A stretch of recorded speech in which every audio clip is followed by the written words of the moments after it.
हाँ, अस्सलाम वालेकुम साहब भाई। वालेकुम सलाम वकार भाई। अच्छा सुनिए, आप अपनी बहन सादिया के घर फौरन पहुंच सकते हैं? सब खैरियत तो है ना साहब भाई? पता नहीं वकार भाई क्या बात है, बस सादिया भाभी का फोन आया था, बहुत टेंशन में लग रही थी, कह रही थी कि फौरन घर आ जाओ। ठीक है, मैं अभी निकलता हूँ।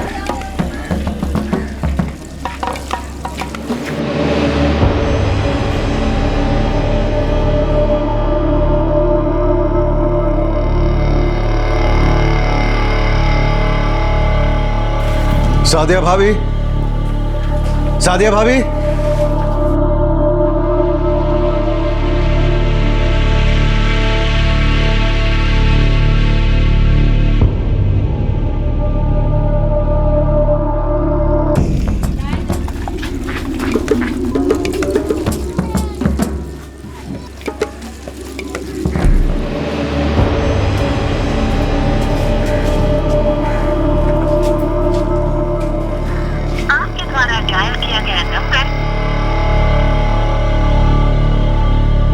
हेलो पुलिस स्टेशन साहब, जल्दी यहाँ जाइए, यहाँ कुछ हुआ है जी। यहाँ का एड्रेस है 12/145 मुदस्सर मोहल्ला, कोर्ट मस्जिद, हजरत निजामुद्दीन।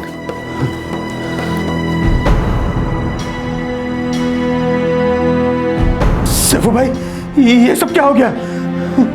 वकार भाई, जब मैं यहाँ पहुंचा तो देखा दरवाजा खुला हुआ है, अंदर आए तो देखा कि मेरी बहन सादिया कहाँ है? मैं नहीं जानता सादिया भाभी कहाँ है, और यकीन कीजिए मैं कुछ नहीं जानता कि ये सब कैसे हुआ। सादिया, सादिया भाभी, अल्लाह, सादिया भाभी,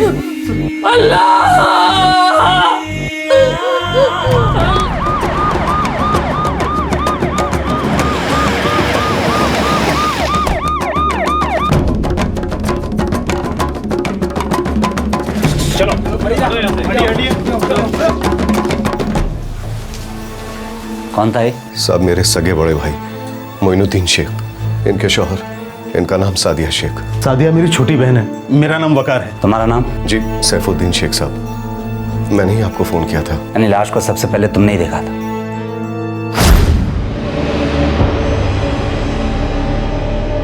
जब मैं यहाँ पहुंचा तो देखा कि बाहर का दरवाजा खुला हुआ है। सादिया भाभी, सादिया भाभी, अंदर दाखिल हुआ तो सादिया भाभी, मैंने मोइन भाईजान की लाश देखी। साहब जब मैं इधर आया तो सादिया भाभी मुझे कहीं नहीं दिखी, मुझे लगा वो भी किसी मुसीबत में होंगी, तभी मैंने आप लोगों को फोन किया। मैं जब यहाँ आया तब साहब भाई आपको फोन कर रहे थे, तभी सादिया अंदर आई। तुम कहाँ गई थी सादिया जी? और क्या तुम्हारे शौहर घर पर अकेले थे? जी मैं तो बाजार गई थी तरकारी लाने, जब लौटी तो देखी कि सैफ भाई और वकार भाई यहाँ है और मेरे शौहर का कत्ल हो चुका है। मैं यहाँ आया तो सैफ भाई पहले से यहाँ मौजूद थे। और साहब मैं यहाँ इसलिए आया क्योंकि सादिया भाभी ने खुद फोन करके बुलाया, बोली कि मामला अर्जेंट है, जल्दी मेरे घर पहुंचो। और मैं यहाँ इसलिए आया क्योंकि सैफ भाई ने मुझे फोन करके यहाँ बुलाया था। अरे साहब, आप ऐसे क्या देख रहे हैं साहब? साहब मैंने कुछ नहीं किया साहब, कसम खा के कह रहा हूं मैंने कुछ नहीं किया। और मैं भला अपने बड़े भाई को क्यों मारूंगा साहब, क्यों मारूंगा इन्हें?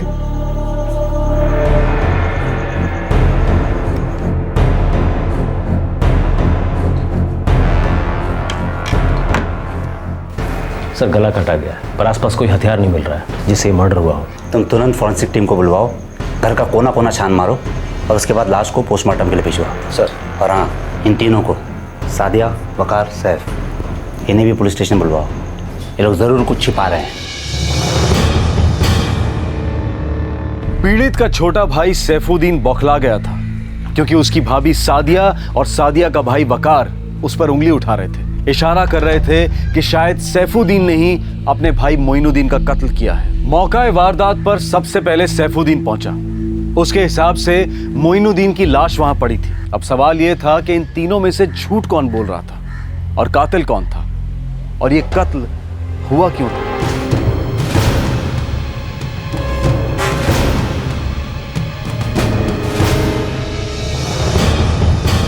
इस मर्डर में कोई साजिश है इंस्पेक्टर। वो कैसे ऑफिसर? विक्टिम का गला काटा गया है, लेकिन घर में कहीं भी कोई खून का निशान नहीं है, न दीवारों पर और न कहीं और। आप कहने का मतलब है कि क्राइम सीन के साथ किसी ने छेड़खानी की? बिल्कुल की, किसी ने खून के निशानों को धोया। इस छुरे पर एक खून का स्पॉट है।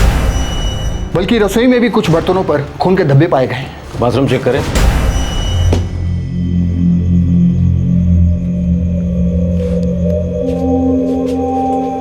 किसी ने सबूतों को धो डालने की कोशिश की है।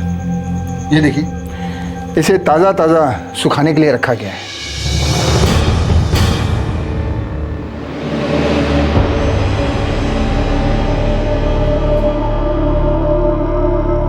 अगर मैंने मोइनुद्दीन भाईजान का कत्ल किया होता तो मैं खुद आप लोगों को क्यों बुलवाता? मैं वकार भाई को वहां क्यों बुलाता साहब? सैफुद्दीन, मैंने ऐसे कई क्रिमिनल्स देखे हैं जो अपनी बेगुनाही का रोना रोते हैं, जबकि असल में खुद ही कत्ल करके खून खून चिल्ला रहे होते हैं। साहब मेरा यकीन कीजिए, मैंने कुछ नहीं किया साहब। मैं तो मोइन भाईजान से मिलता भी नहीं था।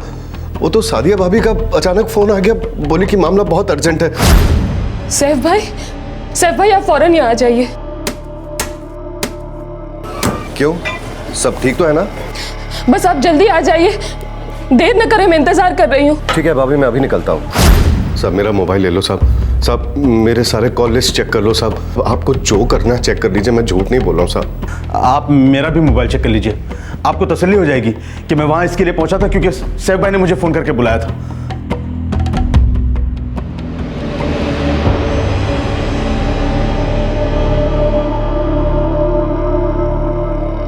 अपना मोबाइल दो।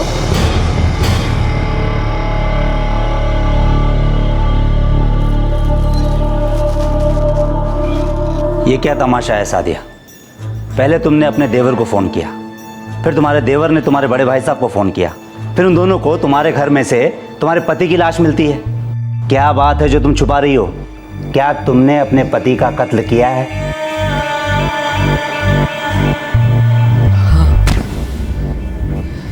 मैंने ही अपने शौहर का कत्ल किया, मार डाला मैंने उन्हें, क्योंकि मेरे अंदर बर्दाश्त करने की ताकत खत्म हो चुकी थी।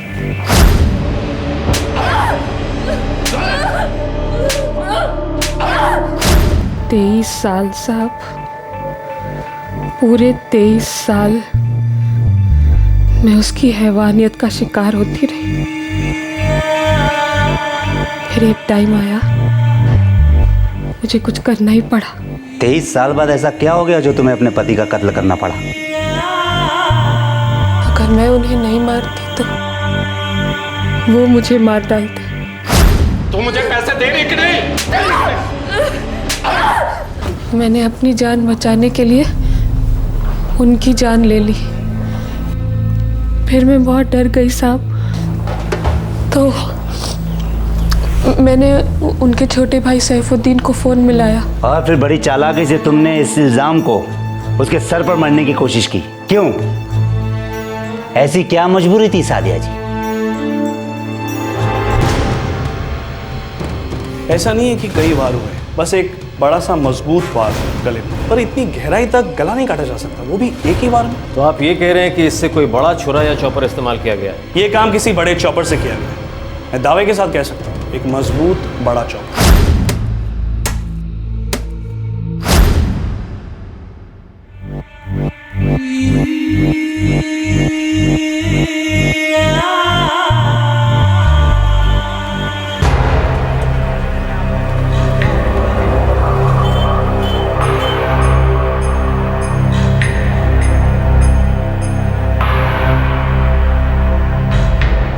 भाईजान, कहाँ जाओगे?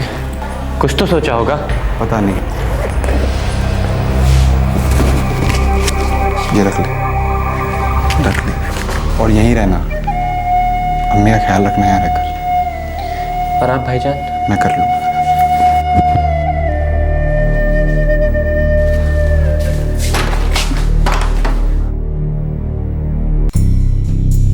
सर, मोइनुद्दीन शेख का कत्ल इस चाकू से नहीं हुआ है।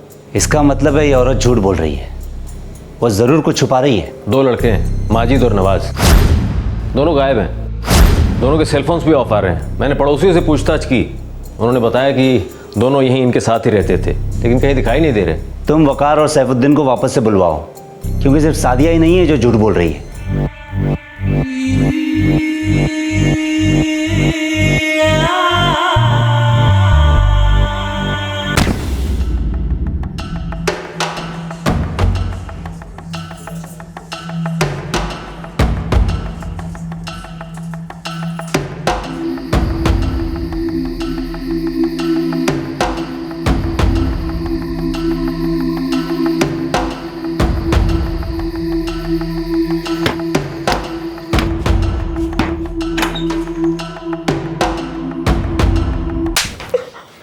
सूखा ये खाना होता है?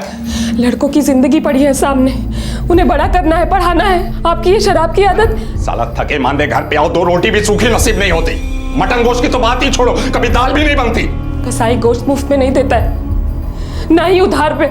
सब्जी वाला भी पैसे मांगता है जो मेरे पास तो कभी होते नहीं है। तो कैसे चलाऊं घर? है कोई जवाब? जब भी घर पे आओ किट पिट किट पिट किट पिट किट पिट, चैन से 2 रोटी भी नहीं नसीब होती। क्या हो रहा बे? कोई टीवी पे नाटक चल रहा है? चलो अपने कमरे में जाओ जल्दी। जो बना है गरम कर देती हूँ, खा लीजिए। जो बना है उसे गर्म कर और खुद ही खा ले, मुझे नहीं खाना। पहली बार कोई भूखे नहीं सो रहा हूं मैं। कल सैफू के यहां जाके खा लूंगा।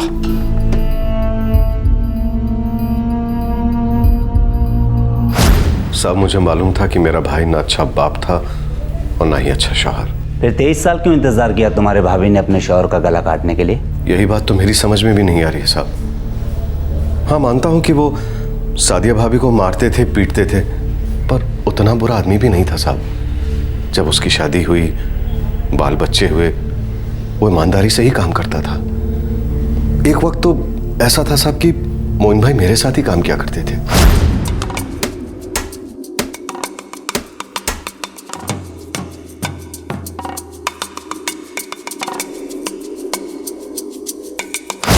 यही कोई 12 साल पहले की बात है साहब।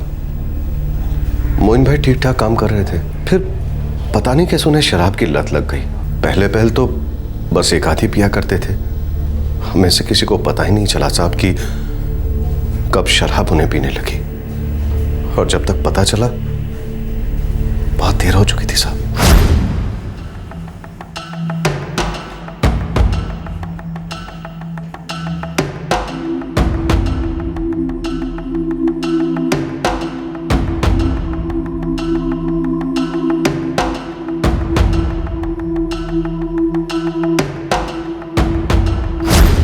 पिछले कुछ सालों में साहब वो घर पर कम और शराब के ठेके पर ज्यादा होते थे।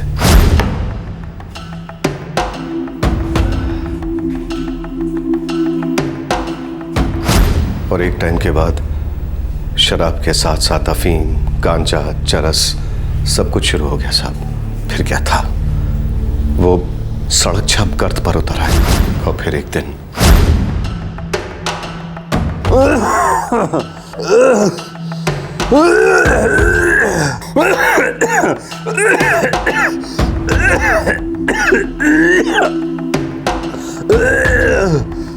क्या हो गया या अल्लाह? क्या हो गया? इतना क्यों खांस रहे आप? हाँ? या अल्लाह, खून? क्या हुआ अम्मी?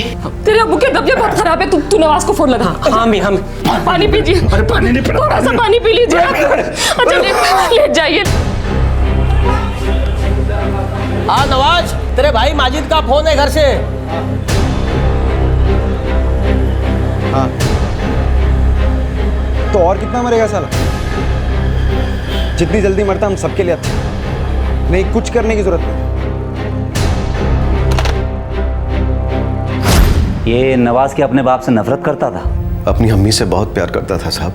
उससे उसकी माँ की जिल्लत, वो मारपीट, वो दर्द, ये सब बर्दाश्त नहीं होता था। महज 14 साल की उम्र में ही वो काम पर लग गया। क्या करता था? सादिया भाभी के भाई वकार भाई के होटल में काम करने लगा। मतलब वकार भाई ने ही नवाज को काम पर लगा दिया। नवाज के पैसे से ही घर चलता था। कम से कम सादिया भाभी और छोटे माजिद को 2 वक्त की रोटी मिल जाती थी साहब। और मोइनुद्दीन, उसकी कोई परवाह नहीं थी नवाज को? सब वो सिर्फ अपनी अम्मी की वजह से अपने बाप को बर्दाश्त करता था, क्योंकि सादिया भाभी को उम्मीद थी कि मोइन भाई शायद कभी सुधर जाए।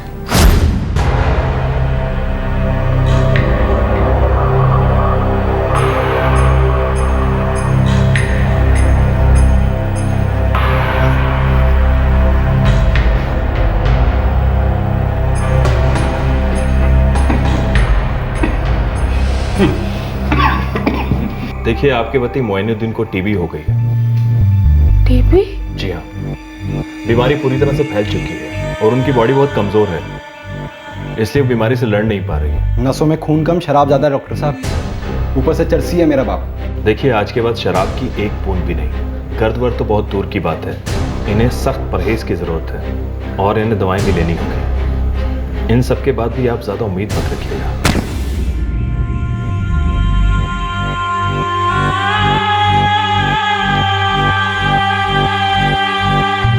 नवाज 1000 दे दो बच्चा। माजिद तू जाके ये दवाई खरीद ला, हम तुझे गेट पे मिलते हैं अब्बू के साथ, वहाँ से रिक्शा कर देंगे। हाँ जी अम्मी। अम्मी, आपको इस सबसे क्या मिलता है? जानवरों की तरह पीटता है आपको, सारी कमाई दारू और चरस पे फूकती है, एक बार भी हम लोगों के बारे में सोचा भी? और अब ये सब इलाज विलाज क्यों? क्योंकि वो तेरे अब्बू हैं। नहीं, उस आदमी ने सिर्फ हमें पैदा किया। बाप वो होता है जो आपको पालता है, आपसे प्यार करता है, आगे की सोचता है और अपने बच्चों की अम्मी को इज्जत देता है। नवाज, ये सब बातें होती रहेंगी, अभी तेरे अब्बू इंतजार कर रहे हैं, तो पहले चल चल। मैंने भी बहुत कोशिश की साहब, लेकिन मोइन भाई के नशे की लत छूटती ही नहीं थी।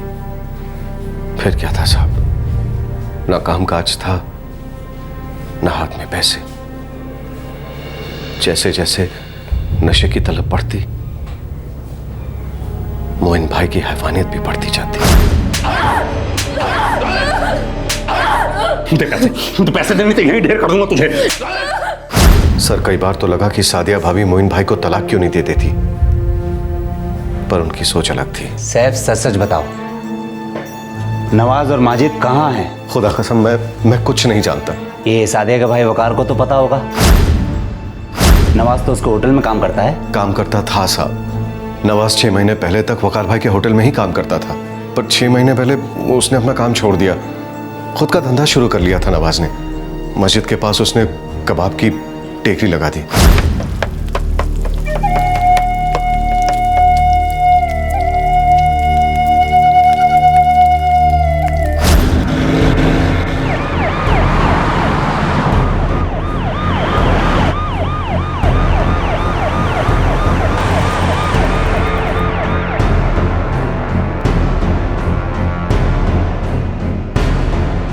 हाँ साहब, दुकान तो बंद है और किसी को कुछ नहीं मालूम। तुम्हें क्या लगता है कैलाश? सर, मैंने नवाज और माजिद की तस्वीरें सभी पुलिस स्टेशन में भिजवा दी और खबरियों को भी काम पर लगा दिया है। पर वो दोनों लड़के फरार क्यों होंगे जब उनकी माँ खुद अपना जुर्म कबूल कर रही है, जब वो कह रही है कि उसी ने अपने शौहर का खून किया है? जाहिर है उनकी माँ ने ये खून नहीं किया। देखो सादिया, सबसे पहले तो तुमने अपने शौहर के खून का इल्ज़ाम अपने देवर पर ढकेलने की कोशिश की, जिसमें तुम नाकाम रही। और हम ये भी जानते हैं कि तुमने अपने घर में चाकू से, ज़मीन से और यहाँ तक कि दीवारों से भी खून के धब्बे धोए हैं, और उस कोशिश में भी तुम विफल रही, क्योंकि तुम अपने शौहर की लाश को तो छुपा नहीं पाई, लेकिन अब भी तुम ज़रूर कुछ न कुछ छुपा रही हो। कुछ नहीं छुपा रही हूँ साहब, यही सच है कि मैंने अपने शौहर का खून किया है। 23 साल की मारपीट, गाली गलौज, भूखे पेट सोना, अपने ही बच्चों के सामने तौहीन होना और उसके बावजूद अपने शौहर की फिक्र करना, क्या था वो? सादिया, हम अच्छी तरीके से जानते हैं कि तुमने अपने शौहर का कत्ल नहीं किया है, और जिसने भी किया है तुम उसे अच्छी तरीके से जानती हो। केस की शुरुआत से ही पुलिस को सादिया के बयान पर शक था। यह नामुमकिन लग रहा था कि 23 साल तक अपने पति के हाथों से अत्याचार सहने के बाद उसने उसका कत्ल कर दिया, और वो भी उसका गला काटकर। ऐसा नामुमकिन क्यों लग रहा था? क्योंकि हिंदुस्तानी औरतों में ऐसा बिहेवियर बहुत कम पाया जाता है। ज्यादातर औरतें हर दर्द का घूंट पी लेती हैं, सालों साल लाचारी के निवाले निकलती रहती हैं। सादिया के 2 बेटे थे, नवाज और माजिद, जो उससे बहुत प्यार करते थे, उसकी परवाह करते थे। उन्हें अपने शराबी और ड्रग एडिक्ट पिता के प्रति कोई सम्मान नहीं था, कोई स्नेह नहीं था। अगर कुछ था तो भयंकर गुस्सा और आक्रोश। बड़े लड़के नवाज की समझ के बाहर था कि आखिरकार उसकी अम्मी इस शैतान को क्यों झेल रही है।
लो अम्मी, मेरे ठेले का पहला कबाब।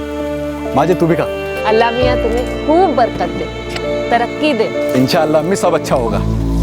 बस कुछ दिनों की बात और है, अच्छा पैसा बचा लो, इसके बाद माजिद को हम सऊदी भेजेंगे काम पर। ये अकेला कैसे जाएगा वहाँ? अरे अम्मी, अबे बच्चा नहीं रहा, इसकी अच्छी नौकरी की सेटिंग करा दूंगा और जैसे ही बड़े नोट कमाएगा और बड़ा होता जाएगा। हाँ अम्मी, मैं जा सकता हूँ, मैं हर काम कर सकता हूँ। आखिरकार मुझे भी तो भाईजान की तरह कुछ करना है। अम्मी, मैं मामू जान के होटल पे कस्टमर मिला था, वो ना सऊदी में काम करता था। उसने मुझसे वादा किया है वो इसकी पक्की नौकरी लगवाएगा। उसका नंबर सब है मेरे पास। नवाज मेरी जान, तू इतना बड़ा कब हो गया रे? बस अम्मी, एक बार माजिद सेट हो जाए उसके बाद मैं आपको हज कराऊंगा। इतने सालों में आपने जितने बुरे दिन देखे सब भुला दूंगा।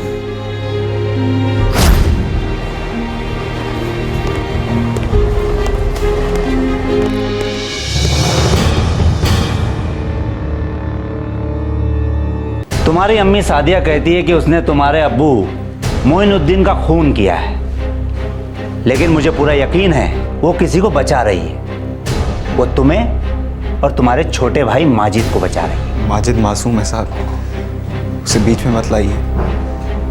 अब्बू का खून मैंने किया। हमें खून अपने सर इसलिए ले रही हैं ताकि मैं बच निकलूं। तुमने तुम्हारे अब्बू का खून सिर्फ इसलिए किया क्योंकि तुम उससे नफरत करते थे, क्योंकि वो तुम्हारी अम्मी को मारता था। हाँ साहब, मेरे पल्ले नहीं पड़ता था कि मेरी अम्मी उस गंदे और घटिया आदमी के साथ अपनी जिंदगी क्यों काट रही, जबकि उसे सिर्फ एक ही चीज की परवाह थी, उसका नशा। हम लोग गरीब जरूर हैं साहब, लेकिन जिंदगी इतनी भी गई गुजरी नहीं थी। मैं कभी समझ ही नहीं पाया कि उस इंसान ने सब कुछ क्यों खराब कर दिया। वो किस हक से मेरी अम्मी पर गुस्सा निकालता था पीट पीट कर, किस हक से उससे पैसे मांगता था, किस हक से उसे गालियां देता था। और अम्मी तो सिर्फ उसके बाद भी उसके सारे हुक्म सर आंखों पे रखती थी। क्यों साहब, क्यों? तू मुझे पैसे दे रही कि नहीं? मेरे कमाए हुए पैसे से इतना लाड क्यों आ रहा है? रहने दीजिए अम्मी, तुम इन्हें एक पैसे नहीं दोगी। दारू पीनी है, चरस फूकना है, घर से बाहर निकल जाओ, खुद पैसे कमाओ और खुद पियो। फिर तो तू इतना बड़ा हो गया कि अपने बाप से जबान लड़ाएगा? मैं बड़ा हो गया क्योंकि तुम छोटे हो गए। इतने छोटे तुम्हें एहसास नहीं हो तुम मम्मी के साथ क्या कर रहे हो, उन पे कितने भद्दे भद्दे इल्जाम लगा रहे हो सिर्फ नशे के लिए। मैं तो शैतान हूं, तेरी अम्मी फरिश्ता है। तभी हर रोज दोपहर को हूर बनकर गैर मर्दों के अब एक अल्फाज और निकाला तो देख लेना। फिर मैंने देख लिया। अगर तुझे भी देखना है ना तो दोपहर में देखना, तुझे पता चल जाएगा कि क्या चीज है तेरी अम्मी। नवाज, नवाज तुम चलो ना यहाँ से, तुम सो जाओ। बचाओ ना, तुम रात भर काम करके आए हो ना, तुम मत पड़ो इस सब में, मैं संभाल लूंगी। नहीं अम्मी, आप नहीं संभाल पाती। इतने साल हो गए और आप अभी भी साथ भी हमदर्दी जता रही। ये कुछ भी जहर उगलता और तुम मुफ्त तक नहीं करती। अगर तुम्हें इनके बारे में कुछ भी गलत बोलना है तो अभी इसी वक्त इस घर से बाहर निकल जाओ। ऐसे नहीं बोलते, गुस्सा ठंडा करो। आप आइए ना, आराम कीजिए। आपको बोला है डॉक्टर ने आराम करने के लिए, तबीयत बहुत नाजुक है इस वक्त। ये सब गोलियों का असर है, कुछ नहीं। तुम्हें आओ, अंदर आओ, तुम अंदर आओ। चलो चलो यहाँ से, तुम चलो बस। बाप से जबान लड़ा रहा, मैं घर छोड़ के चला जाऊं।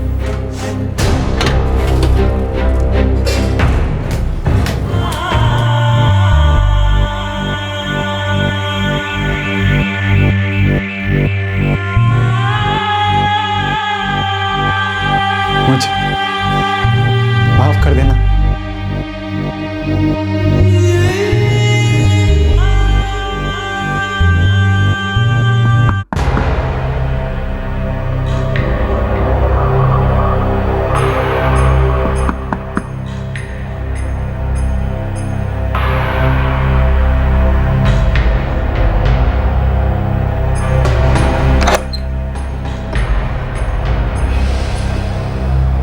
क्या हुआ नवाज भाई? अम्मी क्या हुआ?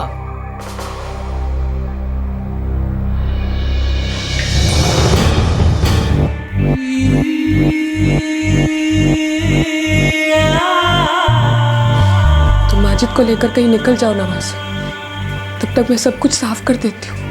नहीं अम्मी, मैं अपने आप को पुलिस के हवाले कर दूं। नहीं, ये सब तुम सोचना मत।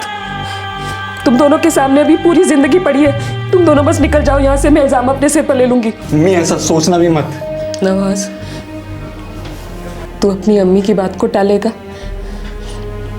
तुम्हें मेरी कसम है बच्चा, तुम दोनों मुड़कर नहीं देखोगे कभी। तुम बस निकल जाओ, जाओ। मर्डर मैंने किया साहब, माजिद और अम्मी बेकसूर हैं। बस बहुत सालों से हम लोग सहते आ रहे थे। उस दिन साने ही है, अम्मी की हालत देखी नहीं गई। साहब मैं अब्बू को मारना नहीं चाहता था, बस हो गया। और चॉपर कहाँ है जिससे तुमने अपने अब्बू का कत्ल किया था?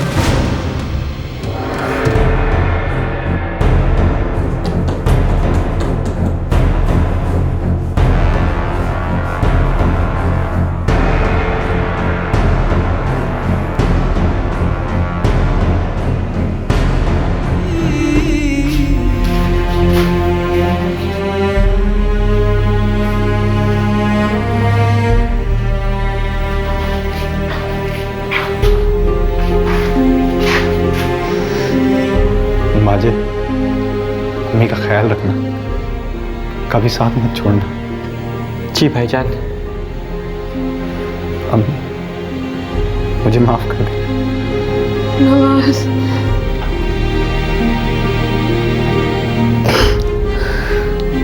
नवाज पर उसके पिता का कत्ल करने के चार्जेस लगे हैं। फिलहाल वो पुलिस कस्टडी में है। नवाज अपनी मां को बचाना चाहता था और इस चक्कर में उसने अपने पिता को मार डाला। लेकिन उसने जो किया वो एक जुर्म था, संगीन जुर्म। लेकिन जो सादिया के साथ हो रहा था, क्या वो कम संगीन था? हर रोज तिल तिल कर, तड़प तड़प कर किश्तों में मारा जा रहा था उसे, टॉर्चर हो रहा था उसमें, और साथ में सादिया के दोनों मासूम बच्चों के बचपन का कत्ल हुआ था।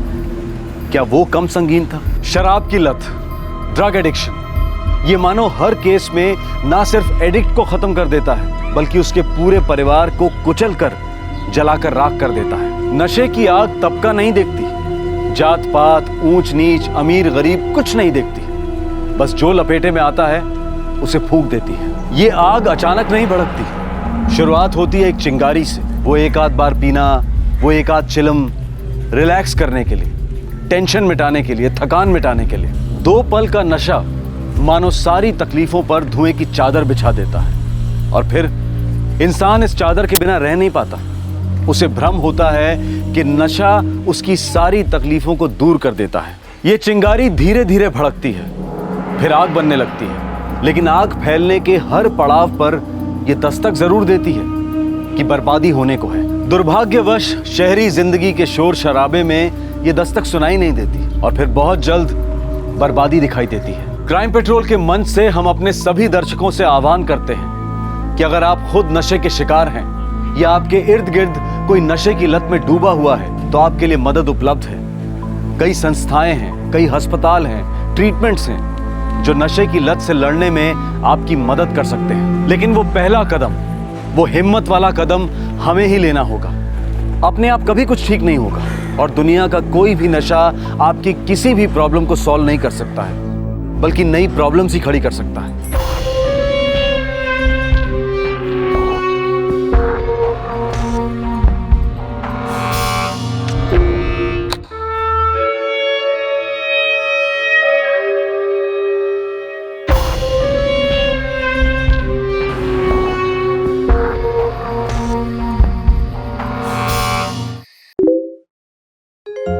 बहुत ही हेक्टिक दिन था पर गुड फन।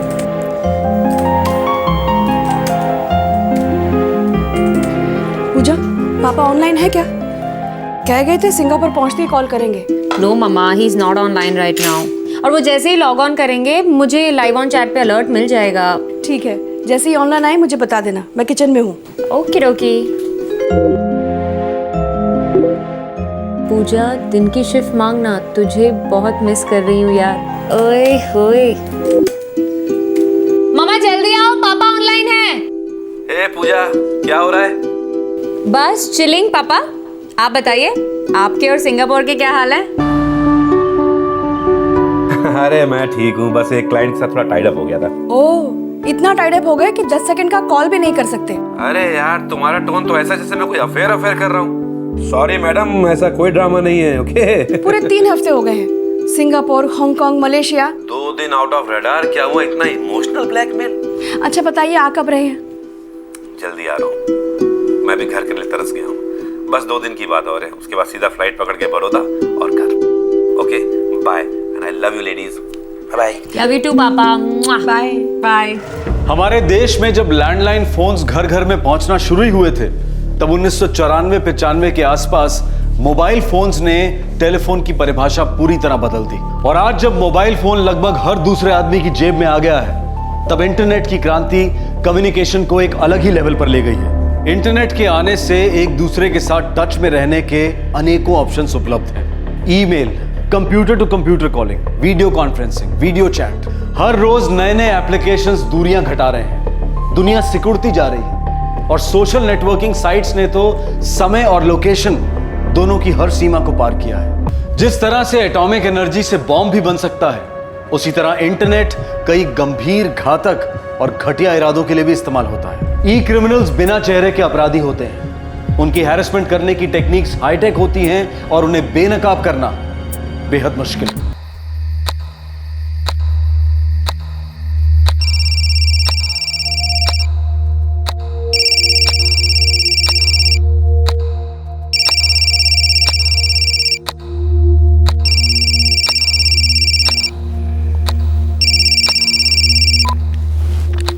हेलो पूजा।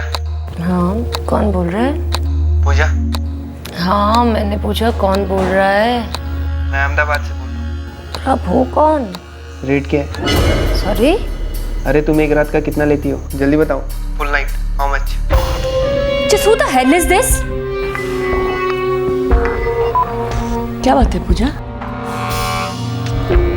पता नहीं माँ, रॉन्ग नंबर था। सो जाओ।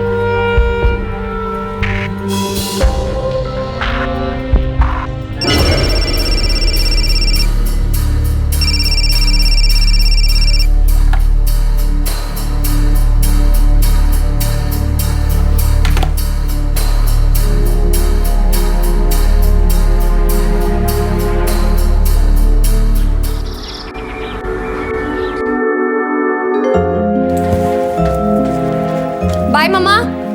बेटा सीधे घर आना। ऑफ कोर्स मम्मा, पर 8 बज जाएंगे। हाँ चलो बाय।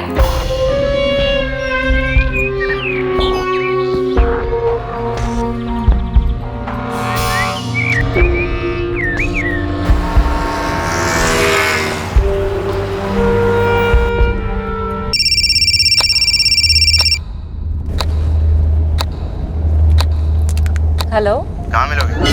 ओह चीपस्टर अगेन। अगर हिम्मत है तो अपना नाम बताओ ना। मेरे नाम से क्या करना है, तू अपना दाम बता। ओ जस्ट शट अप। तुम हो कौन यू ब्लडी?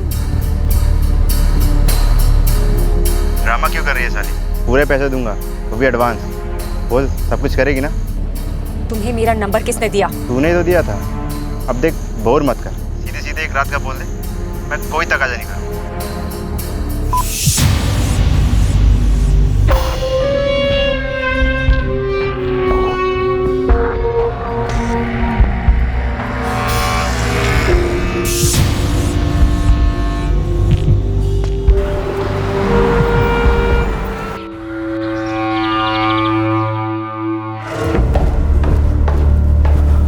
साहब आपका टिफिन। Oh thank you. पापा कॉलेज गए? वो अभी उठे हैं।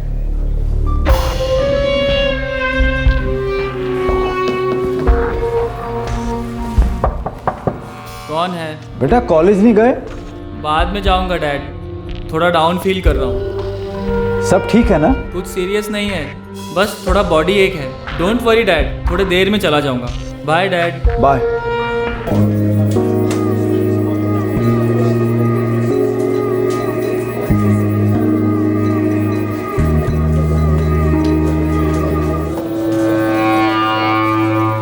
Hey Pooja, day shift, nice. All right sir, yeah.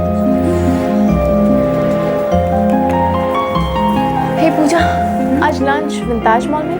You know what, वहाँ पे एक न्यू पिज्जा जॉइंट स्टार्ट हुआ है। Sure, okay. अच्छा सुन, शाम को मेरे साथ शॉपिंग चलेगी? Shoes, right. Dresses. Maybe shoes, maybe both. Okay. And what about handbags? Yes. तो 3 घंटे का कितना? Just off, all right. घर से ऑपरेट करती हो या होटल में मिलेंगे? बोलो ना जल्दी. तुम हो कौन, डैम इट? साली चिल्ला क्यों रही है? धंधा बंद कर दिया क्या? रेट बढ़ा दिया तो बोलना चाहिए था ना. और सुन, मेरे बॉडी पर कोई कांटे वाटे नहीं लगे.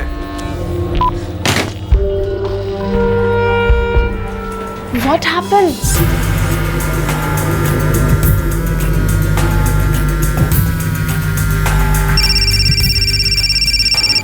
God, I'm just sick of this now. What happened, Pooja? What's wrong with you?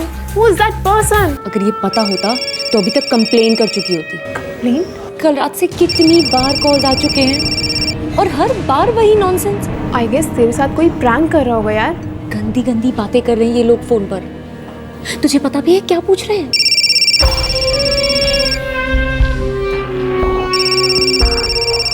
इन्हें लग रहा है कि मैं प्रोस्टिट्यूट हूँ, कॉल गर्ल.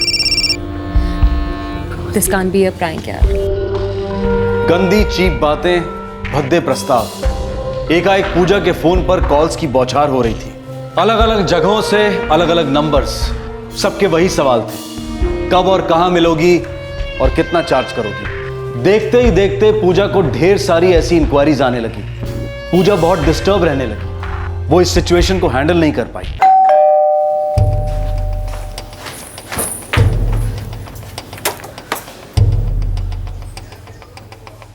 क्या बात है बेटा? मैंने इतनी बार कॉल किया और तुमने एक बार भी जवाब नहीं दिया. बिजी थी मम्मा. तो एक मैसेज कर देती. इतना भी टाइम नहीं था तुम्हारे पास. नहीं था टाइम. बोला ना बिजी थी. कॉल्स पर कॉल्स आ रहे थे पूरा दिन. आप फेस टू फेस बताओ क्या चाहिए मुझसे. पूजा, क्या बात है बेटा? क्या हुआ बेटा?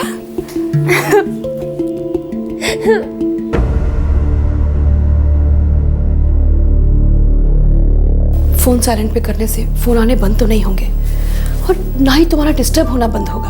और मैं ये नंबर चेंज भी नहीं कर सकती मम्मा. पिछले 4 साल से यही मेरी पहचान है. मेरे सारे फ्रेंड्स, सारे कॉन्टैक्ट, सभी के पास यही नंबर है. हम पुलिस के पास चलते हैं. ऑलरेडी 1 हफ्ते से तुम ये सब झेल रही हो. मम्मा, मुझे बहुत डर लग रहा है. ऐसा लग रहा है जैसे कोई 24/7 मुझे ऑब्जर्व कर रहा है, मेरा पीछा कर रहा है.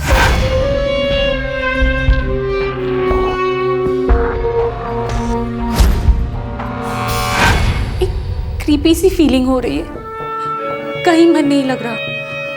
बस एक डर बढ़ता जा रहा है. बेटा, हमें पापा को सब बता देना चाहिए. वो ही हमें ठीक से गाइड करेंगे कि हमें क्या करना है. तुम्हारा कोई कांटेक्ट, कलीग या पुराना फ्रेंड हो सकता है?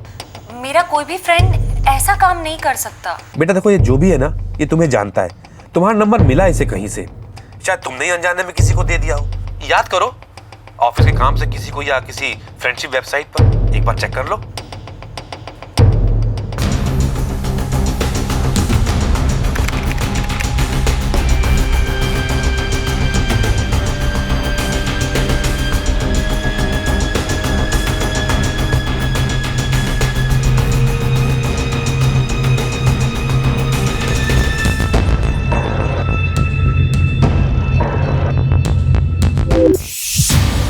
नहीं पापा, मेरा सिर्फ एक फ्रेंड्स बुक अकाउंट है जो मैंने अभी चेक किया.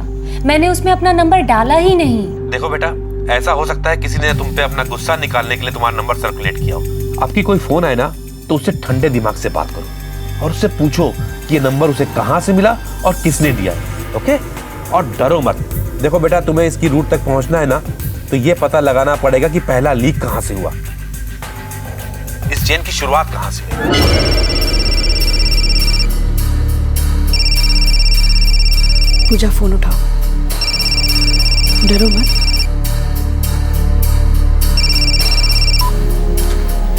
हेलो. फ्री हो? मिलना है तुमसे. पूजा है ना तुम्हारा नाम? हाँ. क्या मैं जान सकती हूँ आप कहाँ लोकेटेड है? सूरत में, लेकिन बड़ौदा आ सकता हूँ. आपका नाम? रणबीर, ऋतिक, आयुष्मान, जो चाहे वो पिक करूँ, लेकिन मुझे तो पूजा ही अच्छा लगता है. तो बोलो, कल फ्री हो? डिपेंड करता है। पैसा जो बोलोगी वो, उसकी टेंशन ना लो। तुम किसके थ्रू आ रहे हो उस पर डिपेंड करता है। मैं समझा नहीं। मतलब तुम्हें मेरा नंबर किसने दिया? किसी ने नहीं दिया यार, फ्रेंड्स बुक के चैट पेज पर तुम्ही ने नंबर पोस्ट किया था उस मैसेज के साथ। Friends book chat message? कैसा मैसेज? ओए यार, टाइम खोटी ना कर, बोलना सीधा सीधा, कब और कहाँ, कितना लेगी?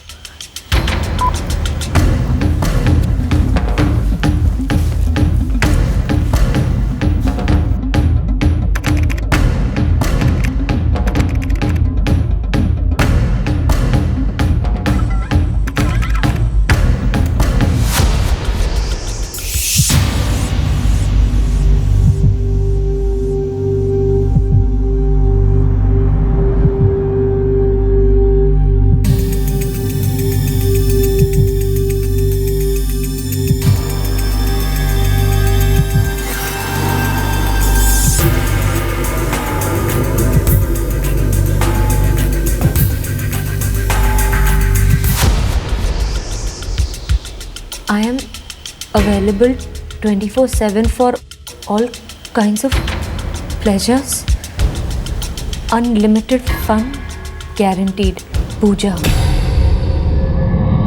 किसी ने मेरे नाम का फेक अकाउंट बनाया है और मेरा नंबर भी डाला है यहाँ पर।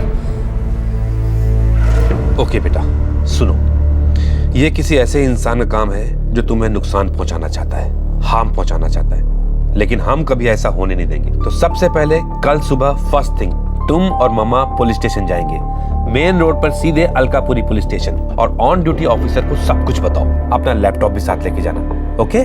और डरना मत, मेरी बहादुर बच्ची।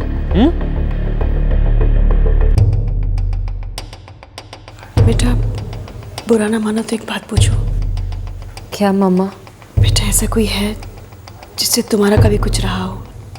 I mean, कोई फ्रेंडशिप वगैरह जो अपना हो और वो तुमसे बदला ले रहा हो?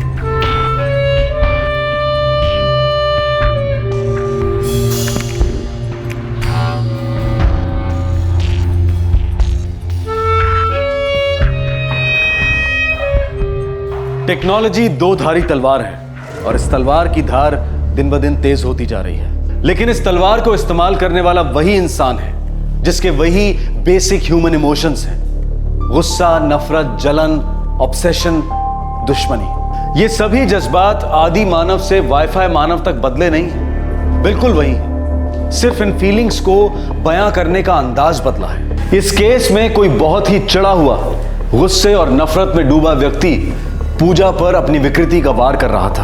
आखिरकार ये आदमी था कौन? नो सर, मैं ऐसे किसी को नहीं जानती हूँ जो ऐसा कुछ कर सकता है। मुझे किसी पर शक नहीं है। इस आदमी को तुम्हारा फोन नंबर मालूम था, इससे जो कुछ भी तुम्हारे स्टेटस पेज पे लिखा, जाहिर है उसका इंटेंशन तुम्हें बदनाम करवाना था, तुम्हें परेशान करना था। अगर वो एक स्ट्रेंजर है, अनजान है, तो वो ऐसा क्यों करेगा? I don't know, sir. मुझे तुम्हारे सेलफोन्स के सभी कॉन्टैक्ट्स की डिटेल्स चाहिए पूजा। जी। मैं तुम्हारे केस रजिस्टर करने के बाद इस केस को हमारी स्पेशल इन्वेस्टिगेशन ब्रांच को सौंपूंगा, जो साइबर क्राइम केसेस हैंडल करते हैं।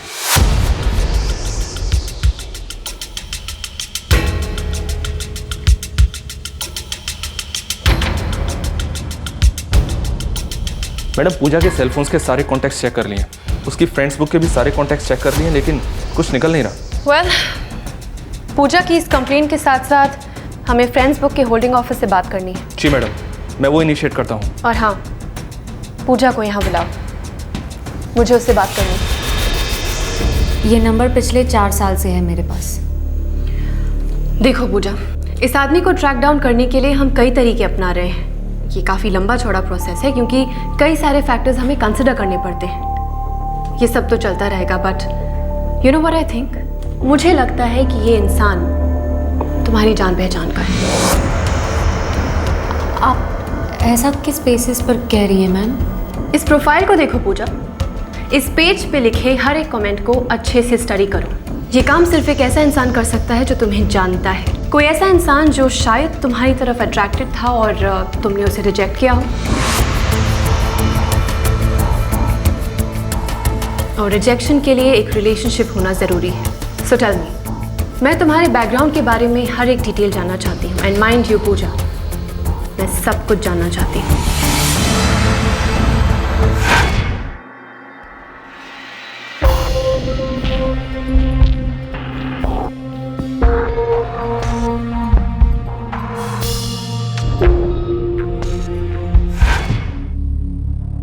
मैंने 12th मॉडर्न कॉन्वेंट स्कूल से किया है, बड़ौदा में। प्रतापगंज?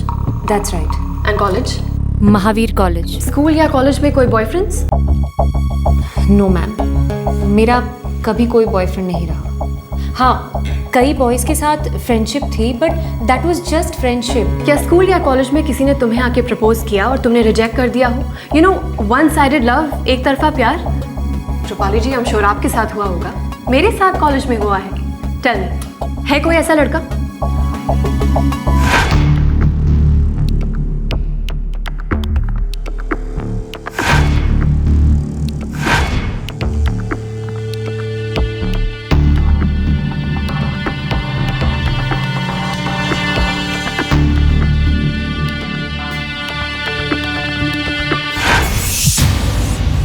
नहीं मैम, मेरे साथ ना ही स्कूल में ऐसा कभी कुछ हुआ और ना ही कॉलेज में। इनफैक्ट मैं बहुत श्योर हूँ कि उस टाइम में से कोई भी लड़का ऐसा कुछ नहीं करेगा मैम। तुम कॉल सेंटर में काम करती हो ना? जी। तो वहाँ कोई रोमियो, कोई देवदास, कोई ऐसा जिससे तुम्हारी लड़ाई हुई हो?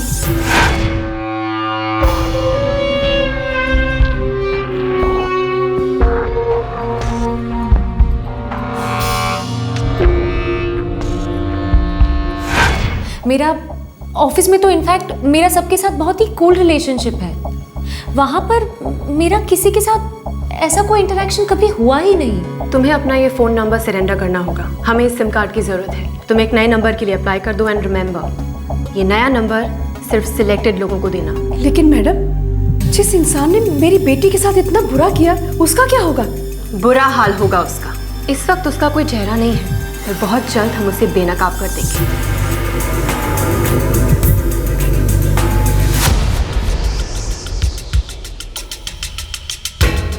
ये डॉक्यूमेंट्स फ्रेंड्स ग्रुप के हैदराबाद ऑफिस में पहुंचा दो। हमें इस फेक आईडी का सोर्स चाहिए, आईपी एड्रेस, डोमेन और नेटवर्क कनेक्शन। पूजा के सेल पर जो रैंडम नंबर्स आ रहे थे, मैंने उनसे बात की।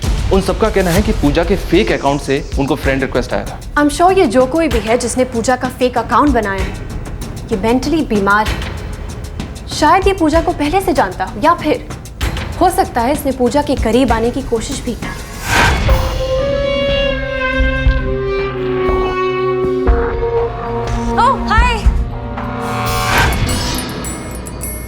तो फिर मैडम, पूजा हमें बता क्यों नहीं रही? शायद उसे जेन्युइनली कुछ भी नहीं याद है। हो सकता है कि वो इंटरेक्शन ऐसे ही हो गई हो, मीनिंगलेस, और उसके बाद उस इंटरेक्शन के बारे में पूजा ने कभी नहीं सोचा। पर सामने वाले के लिए पूजा के साथ वो ही इंटरेक्शन उसके दिमाग में घर कर गई हो। यू नो, एक तरह का ऑब्सेशन।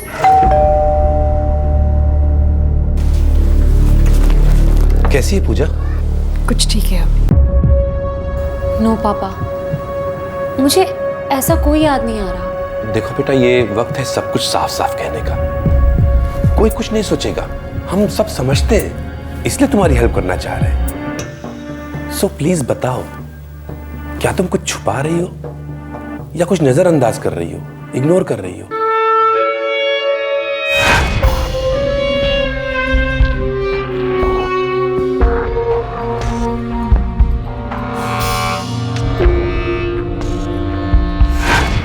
नहीं पापा, मैं आपसे कुछ नहीं छुपा रही हूँ, मैं सच कह रही हूँ। मेरा ऐसा कोई दोस्त नहीं रहा जो इतना डरपोक हो कि मेरे पीठ पीछे ऐसी हरकत करेगा। बेटा मुझे क्यों ऐसा लग रहा है कि कुछ गड़बड़ है? कोई गड़बड़ नहीं है डैड, जस्ट चिल। तुम्हारा कॉलेज कैसा चल रहा है? अच्छा चल रहा है dad.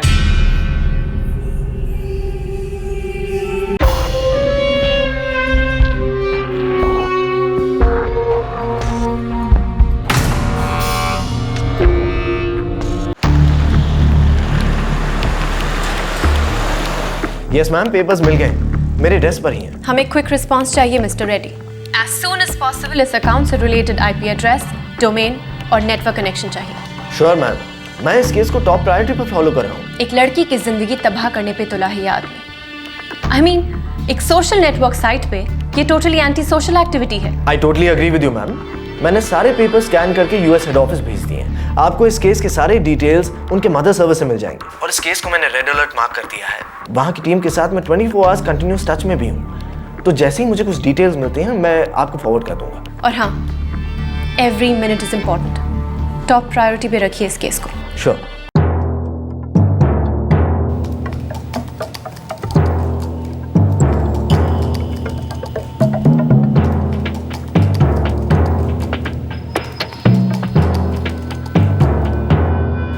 That's him. IP address 1.121.345.652.247. Domain resta.nnbs.in. Connection ID 659x789465547. It's a Wi-Fi. Cyber space, जिसे वर्चुअल स्पेस भी कहा जाता है, ये हवाओं की लहरों में बसने वाली एक अनोखी चमत्कारी दुनिया है, जहां इंफॉर्मेशन बिजली से भी तेज दुनिया के दो कोनों के बीच प्रसारित होती है। ये एक फेसलेस इंटरफेस है। इस दुनिया में कोई भी शख्स गुमनामी का मुखौटा पहनकर किसी भी दूसरे शख्स को वो सारी चीजें बयां कर सकता है जो शायद असल जिंदगी में मुमकिन ना हो। लेकिन टेक्नोलॉजी के पहरेदारों और साइबर क्रिमिनल्स के बीच हमेशा चूहे बिल्ली का खेल चलता रहता है। अगर कोई शख्स ये सोचता है कि वो इंटरनेट की गुमनामी में अपने गलत काम करके बच जाएगा तो वो बहुत गलत सोचता है। मैडम नेटवर्क कनेक्शन है 659x789465547। ये serial number data proton company को बिलोंग करता है। डेटा प्रोटॉन, ये तो यूएसबी इंटरनेट कनेक्शंस प्रोवाइड करते हैं ना? करेक्ट। तो इस कंपनी को आईपी एड्रेस और डोमेन डिटेल्स भेज देते हैं। वो इस सोर्स को ट्रेस कर पाएंगे कि किस यूएसबी यूजर ने इस पेज को क्रिएट किया था। तुम तुरंत ये डिटेल्स डेटा प्रोटॉन को फॉरवर्ड कर दो और उनसे कहो कि ये इन्फॉर्मेशन हमें अभी के अभी चाहिए। डिटेल्स ऑलरेडी मैंने भेज दी हैं। उनका हेड ऑफिस मुंबई में है, मैं उनके ईमेल का वेट कर रहा हूँ।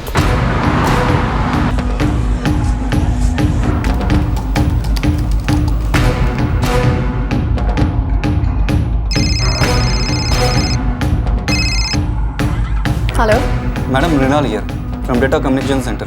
सोर्स ट्रेस हुआ? Yes madam. ये connection Ellora park society Baroda Gujarat से है। इसका आईपी एड्रेस और नेटवर्क कनेक्शन नंबर है 476879878898। It's a USB connection, wireless. किसके नाम पे है? Arjun Gandhi, son of Kailash Gandhi, 17/34 Ellora park society Baroda Gujarat. Thanks Mrinal, thank you so much. हाँ, मुझे लगता है मैं उसे जानती हूँ। मिल गया? हाँ। कौन था? अर्जुन गांधी। कौन अर्जुन गांधी? तुम जानती हो उसे? हाँ। तुम उसे कैसे जानती हो? और तुमने पहले क्यों नहीं बताया?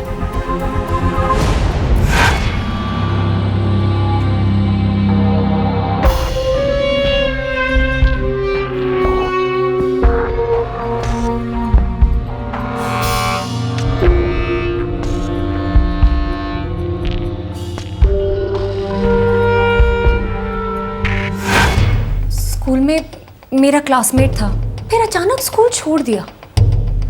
उसके बाद लास्ट ईयर में उससे टकराई थी।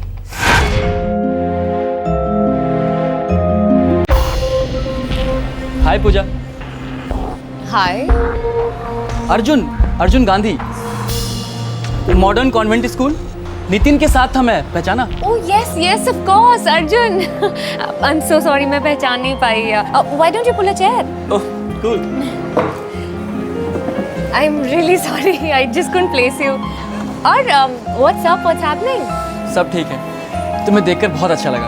Well, same here. It's been ages ना. Really? और आजकल क्या कर रहे हो? Law, government college of law से।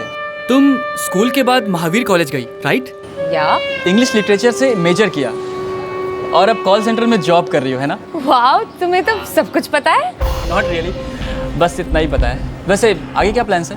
Well, कॉल सेंटर का जॉब तो टेम्पररी है, MBA करने का सोच रही हूँ। गुड। बस इतना सा ही इंटरेक्शन हुआ था, हमने टच में रहने की बात की, उसने मेरा नंबर भी लिया, पर उसके बाद कभी कोई बात नहीं हुई। अब मेरी समझ में आ रहा है पापा, वो ना बिल्कुल शाई टाइप का लड़का था स्कूल में। मुझे कभी कभी बात करने की कोशिश करता था, पर मैंने अपनी तरफ से हमेशा पोलाइट फ्रेंडशिप रखी थी। उसे कभी कोई एनकरेजमेंट नहीं दी। इनफैक्ट उसने खुद भी डायरेक्टली कभी कुछ नहीं कहा। I don't believe this. पापा, इसमें मेरी तो कोई गलती नहीं है ना? मैंने तो कुछ भी नहीं किया था। नहीं बेटा, नहीं, इसमें तुम्हारी कोई गलती नहीं है।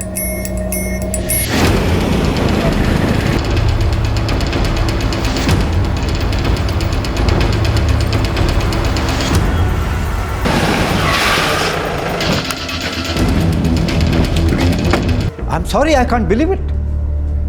मेरा अर्जुन ऐसी हरकत नहीं कर सकता। मैडम, वो एक लॉ स्टूडेंट है। हमारे पास उसका कनेक्शन नंबर है, उसका डोमेन जहां से उसने लॉगिन किया था, उसका IP एड्रेस यानी कि इंटरनेट प्रोटोकॉल एड्रेस, उसके लैपटॉप का सीरियल नंबर, उसके लैपटॉप का मेक, उस आउटलेट का एड्रेस जहां से उसने वो लैपटॉप खरीदा था। इस जुर्म की पूरी डिटेल कुंडली हमारे पास है मिस्टर कांठी। अर्जुन, दरवाजा खोलो। क्या है डैड? एक अर्जेंट बात करनी है। मैं सो रहा हूँ डैड।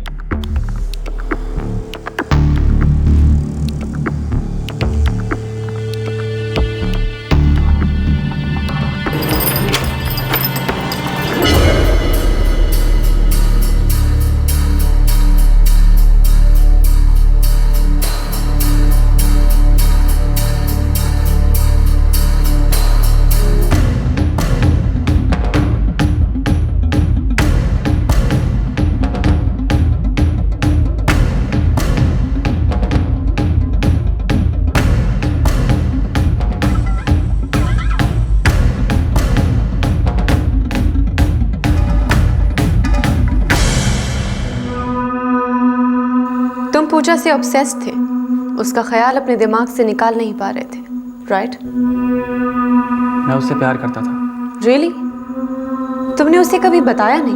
एक्चुअली मैंने कई दफ़ा उसको बताया, मेरा मतलब बताने की कोशिश की, बता नहीं पाया, लेकिन मैं उसे भुला भी नहीं पाया, नींद में भी नहीं, हर सेकंड बस पूजा।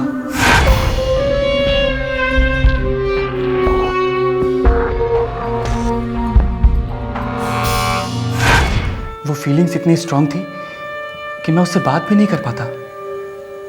मुझे लगा कि शायद वो मेरी फीलिंग्स को फील करती है, लेकिन फिर लगा नहीं फील करती।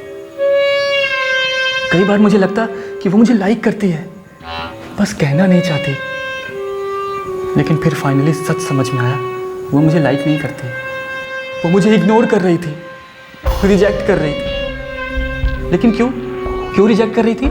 मैंने कोई उससे इंडिसेंट बात की? नहीं बात की इंडिसेंट। मैंने कभी उससे कोई बदतमीजी की? No, never.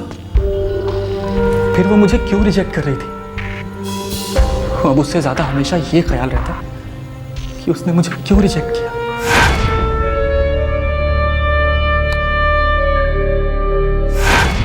अब गुस्सा तो आएगा ना मैम, किसी को भी आ सकता है।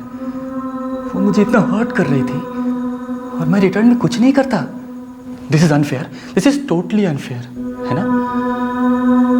तो मैंने भी सोचा, ओके बेबी, तुम मुझे हर्ट कर रही हो, तो मैं भी तुम्हारे साथ एक छोटा सा गेम खेल सकता हूँ।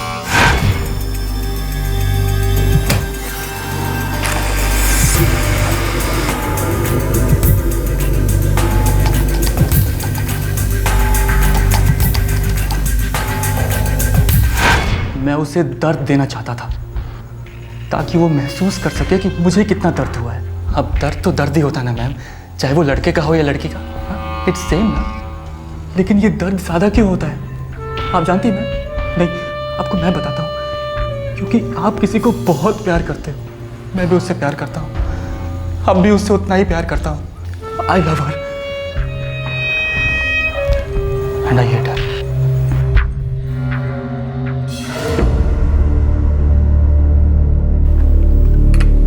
हे पूजा, चिंता मेरा बच्चा, बुरा सपना खत्म हो गया है। पता नहीं पापा, I'm still so shocked. कोई इस हद तक कैसे जा सकता है पापा? बस अब मैं कभी किसी सोशल नेटवर्किंग साइट पर नहीं जाऊंगी। इतने एक्सट्रीम्स में जाके नहीं सोचते बेटा। देखो बेटा, अर्जुन ने जो भी किया है ना, वो ना तो साइबर स्पेस की गलती है और ना ही सोशल नेटवर्किंग की। वो एक मेंटली बीमार लड़का है। उसके दिमाग में एक वर्चुअल दुनिया है, एक मनगढ़ंत दुनिया, जिसमें वो कैद है। बेटा, जब इंटरनेट नहीं था तब भी इस तरह के सिरफिरे होते थे। हाँ, पर डैमेज थोड़ा कम होता था। देखो बेटा, जिस तरह इंटरनेट पूरी दुनिया को तुम्हारी उंगली पर लाके बैठाता है, उसी तरह तुम्हें भी तो सारी दुनिया के सामने पहुंचाता है। It's a part of the game my child. थोड़ा सा सेंसिबली यूज करो तो इंटरनेट किसी जादू की छड़ी से कम नहीं है। पर एक बात याद रखो, ये इंटरनेट और सोशल नेटवर्किंग तुम्हारी जिंदगी का एक हिस्सा हो सकते हैं, तुम्हारी जिंदगी नहीं।